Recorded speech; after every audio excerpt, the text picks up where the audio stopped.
Good morning, namaskar, adab, and this is my first video for OTC Special Mankind.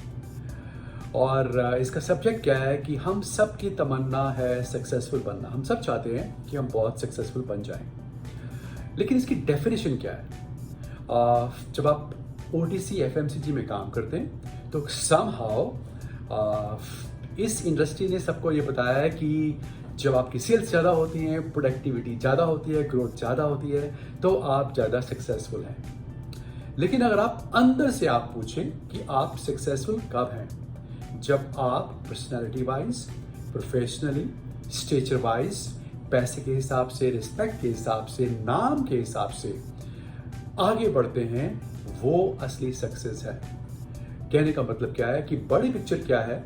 बड़ी picture है जब आप sales के साथ साथ प्रोफेशनली बहुत ऊंचा उठते हैं, तब आप फील करते हैं कि आप सक्सेसफुल हुए। कोई भी आदमी ऐसा ही सोचेगा, but somehow people don't think beyond this.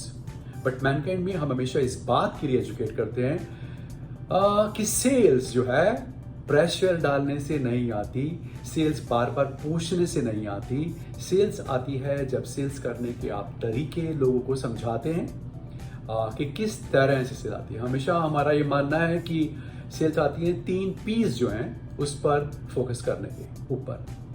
पहला P लोग, पीपल, दूसरा P प्रोसेसेस, तीसरा P प्रोडक्ट, उसका बाय जो रिजल्ट है, जो उसका रिजल्ट आता है उसको हम सेल्स बोलते हैं। तो हम क्या बोलते हैं कि 40% इंपॉर्टेंस दीजिए आदमी के ऊपर। आदमी कैसा है, वो पिछले साल से, पिछले 2 साल से, पिछले 5 साल से कंटिन्यूसली अपनी personality wise, substance wise, detailing wise, as a whole grow कर रहा है कि नहीं कर रहा, उसकी लाइफ में फर्क पड़ा है कि नहीं पड़ा, फाइनेंशियली ही नहीं, उसकी सोच में फर्क पड़ा है कि नहीं पड़ा। ये पहला। उसको काम करने का तरीका आया कि नहीं आया, इसको हम बोलते हैं सेकंड P प्रोसेसेस। उसके पास कमाल के प्रोडक्ट्स हैं कि नहीं है, जिससे कि वो कॉम्पिटिटर्स के अगेंस्ट बात कर सके और अपनी प्रोडक्ट्स को बेहतर ढंग से बता पाए। इन तीनों चीज़ों के ऊपर डिपेंड करता है कि आप कितना अच्छा रिजल्ट ले सकते हैं। But somehow people just focus on only one thing which is 10% and that is sales.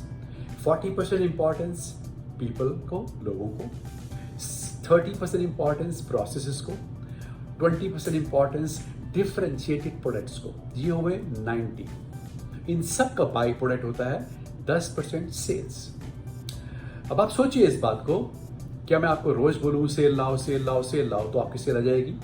नहीं आएगी। 6 महीने ले आओगे, साल भर ले आओगे, प्रेशर करके, डंपिंग करके, लास्ट के वीक में नए स्टॉकिस बनाकर। ये कुछ महीने के बाद जो आपका मार्केट है वो उससे इम्यून हो जाएगा, आप इम्यून हो जाओगे। आपका एक लेवल है, जब तक आपकी क्वालिटीज जहां तक हैं वहीं तक आप सेल ला पाओगे, उसके बाद आप सेल्स नहीं ले आ पाओगे। करना क्या चाहिए?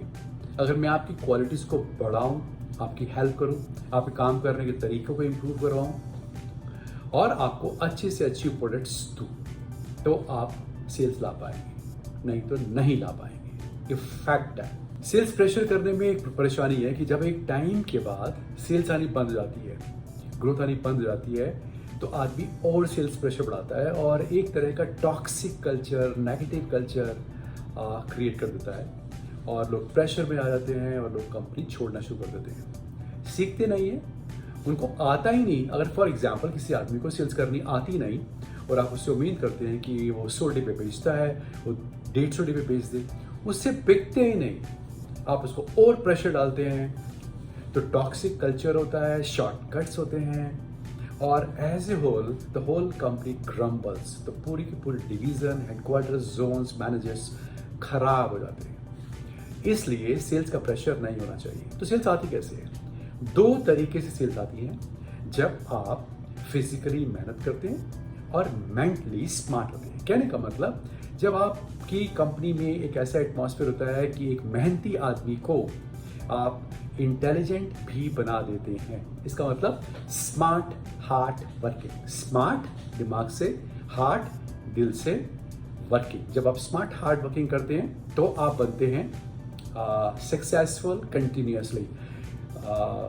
पर्पस क्या होना चाहिए कंपनी का, बड़े लीडर्स का, कि उनके जूनियर्स रैप बन जाए, फर्स्ट लाइन बन जाए, सेकंड लाइन जैसा दिमाग वाला और सेकंड लाइन की पोस्ट ले, और जो सेकंड लाइन है वो थर्ड लाइन की पोस्ट पर आए, और टॉप लाइन जो बने वो कोई एक रैप ही बन जाए एक दिन। अगर आप इस तमन्ना से काम करते हैं तो उस डिवीज़न के अंदर, उस कंपनी के अंदर एक अलग सी वाइब्रेशन होती है, एक पॉजिटिविटी अलग होती है, लोगों को अच्छा लगता है।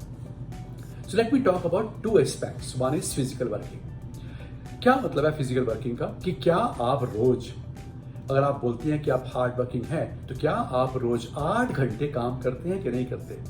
मैं 8 घंटे क्यों बोलता हूँ? कि कोई भी आदमी जो गवर्नमेंट जॉब भी करता है वो 9 to 5 काम करता है। तो क्या जो आदमी 8 घंटे भी काम नहीं करता तो क्या वो अपने आप को हार्ड वर्किंग बोल सकता है? नहीं बोल सकता। This is one condition which is must. Second, उस 8 घंटे के अंदर क्या वो 30-35 कॉल्स करता है कि नहीं करता? आपने टाइम भी बिताया, आपने मार्केट में घूमे भी, स्टॉक पर बैठे, चाय पी ली, गप्पे मार ली, लेकिन अगर आपने 30-35 कॉल दिल से नहीं करी तो क्या आप सक्सेसफुल हो सकते हैं? आंसर है नहीं बनेंगे।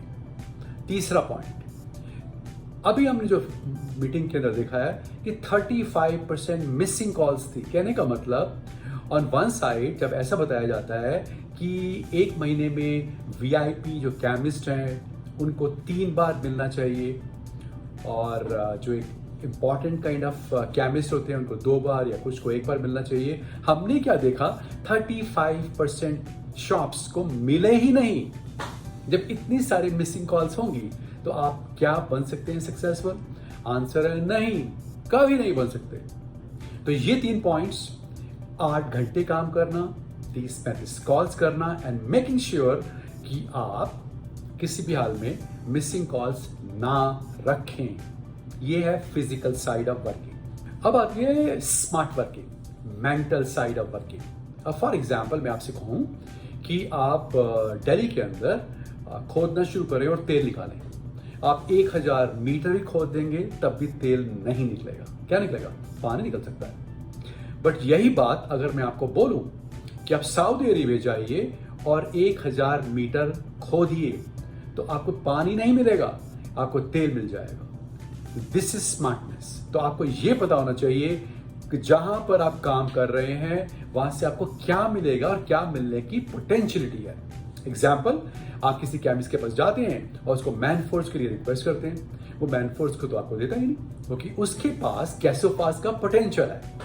लेकिन दूसरी तरफ गैसोफास्ट के लिए जाते हैं मैन फोर्स के केमिस्ट के पास और बहुत गैसोफास्ट बोलते हैं। गैसोफास्ट तो नहीं निकलता, मैन फोर्स निकल सकता था, लेकिन आपको ये बात पता ही नहीं थी, ये स्मार्टनेस ही नहीं थी। इसके लिए 3 पॉइंट्स इस आप मैनेजर्स मीटिंग में हमने डिस्कस कर रहे हैं, वही पॉइंट मैं आपको बोलता हूं। नंबर 1, क्या आपकी 350 शॉप्स की जो लिस्ट है वो प्रॉपरली बनी हुई है?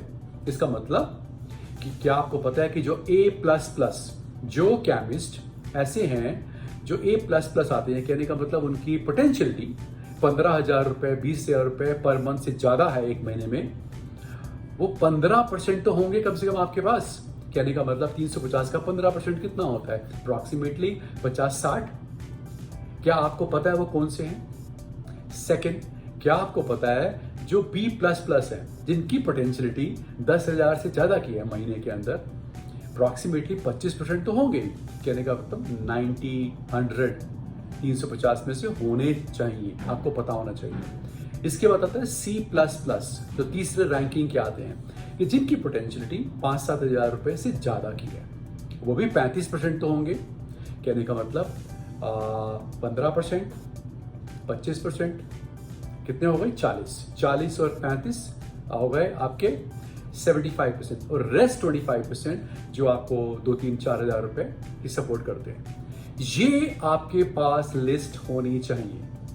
सो कभी कभी क्या होता है, हम बिजी होते हैं, किसी बीट पे जाते हैं, टाइम ज़्यादा निकल जाता है, तो हमें ये पता होना चाहिए कि मैं किसी भी हाल में A++ और B++ वाले शॉप्स को जरूर मिलूंगा। एक टाइम को मैं नीचे वालों को मिस कर सकता हूं, मिस नहीं होना चाहिए, लेकिन मजबूरी में अगर कर दूं अलग बात है। ये पहली लिस्ट आपके पास होनी चाहिए। सेकंड चीज क्या होना चाहिए कि कि क्या जो आपके पास शॉप्स हैं उनमें आपको ये पता है कि आपके फोकस शॉप्स की लिस्ट आपके पास है कि नहीं है, फोकस प्रोडक्ट्स की शॉप्स की लिस्ट है कि नहीं है। कहने का मतलब क्या आपको पता है कि आपके पास कौन सी 50 शॉप्स हैं जो आपका मैक्सिमम या किसी भी कंपनी का मैक्सिमम कॉन्डम्स बेचती हैं। अगर आपके पास हैं तो आप जब भी उसकी शॉप्स पर जाएंगे तो आप बहुत सारे मैन फोर्स के पोस्टर लगाएंगे, काफ़ी बातें करेंगे मैन फोर्स की, और आपका पहला प्रोडक्ट बताने वाला मैन फोर्स ही होगा। क्या आपको पता है कि कौन सी 50-60 शॉप्स ऐसी हैं जो प्रैगा न्यूज़ की हैं? तो इसका मतलब जब भी आप वहां जाएंगे तो आप प्रैगा न्यूज़ ही तो आप बात करेंगे। क्या आपको पता है कि आपकी 30 शॉप 40 शॉप हेल्थ ओके की कौन सी हैं, या 50-60 शॉप गैसोफास्ट की कौन सी हैं? मैंने 50-60 शॉप क्यों बोली, मैन फोर्स से ज़्यादा क्यों बोली गैसोफास्ट की? क्योंकि रीज़न है उसका, एक खाने का प्रोडक्ट है। अगर हमारे पास ये लिस्ट होगी अपने पास, तो हम जब पानी खोदना होगा तो दिल्ली में, और तेल खोदना होगा तो साउथ एरिया में। मैन फोर्स की सेल्स के ऊपर फोकस करना है, मैन फोर्स का कंटेस्ट चल रहा है, तो मैं उन 50-60 शॉप्स पर जाऊंगा और जबरदस्त ढंग से काम करूंगा। मुझे प्रैगा न्यूज़ का कंटेस्ट चल रहा है, गैसोफास्ट का चल रहा है, तो सबसे पहले वहां पर अटैक करूंगा। इसे बोलते हैं स्मार्ट वर्किंग। और इसमें तीसरा पॉइंट, पहला पॉइंट फोकस केमिस्ट, किसकी कितनी पोटेंशियलिटी एज ए होल।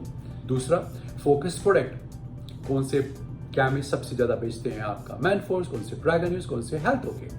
और तीसरा पॉइंट क्या है, जब भी मैं काम करने निकलता हूं घर से, क्या मैं अपना होमवर्क करता हूं कि आज मुझे किस पे काम कर रहा है, मैं डिटेलिंग करनी आती है, क्या मुझे बेचना आता है। बिना होमवर्क अच्छा करे आप कभी लाइफ में सक्सेसफुल नहीं हो सकते। प्लीज ये बातें आपकी लाइफ के लिए, आपको सक्सेसफुल होने के लिए बहुत जरूरी है। लास्ट में 2-3 बातें मैं आपको जरूर बोलूंगा जो आप गांठ बांध लीजिए और जरूर कीजिए। पहली बात, FMCG OTC के अंदर एक बात जान लीजिए, बहुत सारे स्टॉकिस्ट होने से सेल्स ज़्यादा नहीं होती। आपके पोटेंशियल कुछ स्टॉकिस्ट होते हैं, जब उनकी सेल 5-7 लाख की होती है तो वो और इंटरेस्ट लेते हैं, आपकी सेल ज़्यादा बढ़ती है। इसलिए बात बात पर नए स्टॉकिस्ट बनाकर, बात बात पर महीने के आखिर में सेल दिखाने के लिए प्रेशर में आके नए स्टॉकिस्ट ना बढ़ाएं। Choose right stockist, few but potential, instead of lot of stockist, और सेल गिर जाएगी। बड़े स्टॉकिस्ट इस बात से चिढ़ जाते हैं कि आप छोटे छोटे स्टॉकिस्ट को बना रहे हैं। 40,000 की सेल, 30,000 की सेल, 50,000 की सेल करता है, मैं करता हूँ 10 लाख की, 5 लाख की सेल, और वो आप मुझे ध्यान नहीं देते। This is very important in OTC FMCG, should be always remembered. Second, जब भी आप बात करते हैं हेल्थ ओके की, उसकी डिटेलिंग में खास बात क्या है, हेल्थ ओके के अंदर आपका जो कॉम्पिटिटर है रिवाइटल, उसके कंपैरिजन में 2 चीजें खास हैं। पहली चीज, उसके अंदर रिवाइटल के अलावा, जिनसेंग और वाइटमिन्स के अलावा टॉरिन है। टॉरिन क्या है, जैसे हम रेड बुल पीते हैं तो रेड बुल पीने से एनर्जी आ जाती है, टॉरिन जो रेड बुल के अंदर टॉरिन ही है। ये एक स्पेशल बात है, अगर आप अपने केमिस्ट को ये बात बताएं तो जरूर समझेगा। और दूसरी बात, गुजरात, राजस्थान, मुंबई, जहां पर भी वेजिटेरियन पॉपुलेशन है, सबसे बड़ी बात हेल्थ ओके के अंदर क्या है कि ये वेजिटेरियन है। जो वेजिटेरियन लोग होते हैं, जो वेज खाते हैं, वो इस बात का बहुत ध्यान रखते हैं, जेंट्स बहुत ध्यान रखते हैं कि वो कोई भी ऐसी चीज ना ले जिसमें नॉन वेज हो। ये सबसे बड़ा पॉइंट है, ये बार बार बताइए आप। एक सेकंड, गैसोफास्ट के अंदर आपकी डिटेलिंग कैसे होनी चाहिए। किसी भी केमिस्ट पर जाएं और बात कीजिए कि सर हमने बचपन से, हमारी ग्रैंड मदर ने, दादी ने, नानी ने ये सिखाया है कि जब भी पेट में कुछ परेशानी होती है, इंडाइजेशन होता है, एसिडिटी होती है, हमें बचपन से बताया गया है कि आप जलजीरा पी लीजिए। जलजीरा होता क्या है, जल मतलब पानी और जीरा, जलजीरा। जीरा बहुत इफेक्टिव होता है पेट के लिए, इसीलिए गैसोफास्ट एक ऐसा प्रोडक्ट है जिसके अंदर आर्टिफिशियल फ्लेवर के अलावा सोडियम बाइकार्बोनेट नहीं है, इसमें असली जीरा भी है जो पेट के लिए बहुत इफेक्टिव है, एसिडिटी के लिए, गैस के लिए बहुत इफेक्टिव है। और दूसरी बात, ये कॉम्पिटिटर के कंपैरिजन में 3 गुना ज्यादा प्रॉफिटेबल है आपके लिए। जब आप ऐसी इफेक्टिव बातें करते हैं, लेकिन उसके लिए अगर आपने होमवर्क किया है, then you can definitely become more successful. So my request is, instead of everybody thinking about sale, and especially leaders, instead of just pressurizing people for sales, उनको इस बात के लिए प्रेशराइज करें कि वो होमवर्क करें, इस बात के लिए प्रेशराइज करें कि जो फिजिकल काम करना है और मेंटल स्मार्टनेस आनी है उस पर काम करें, and you will see you will become very successful. And atmosphere, जो एनवायरनमेंट है आपके ऑर्गेनाइजेशन के अंदर, वो बहुत पॉजिटिव होगा. So I wish you all the best and good luck. Thank you so much and see you very soon. Thank you. Bye.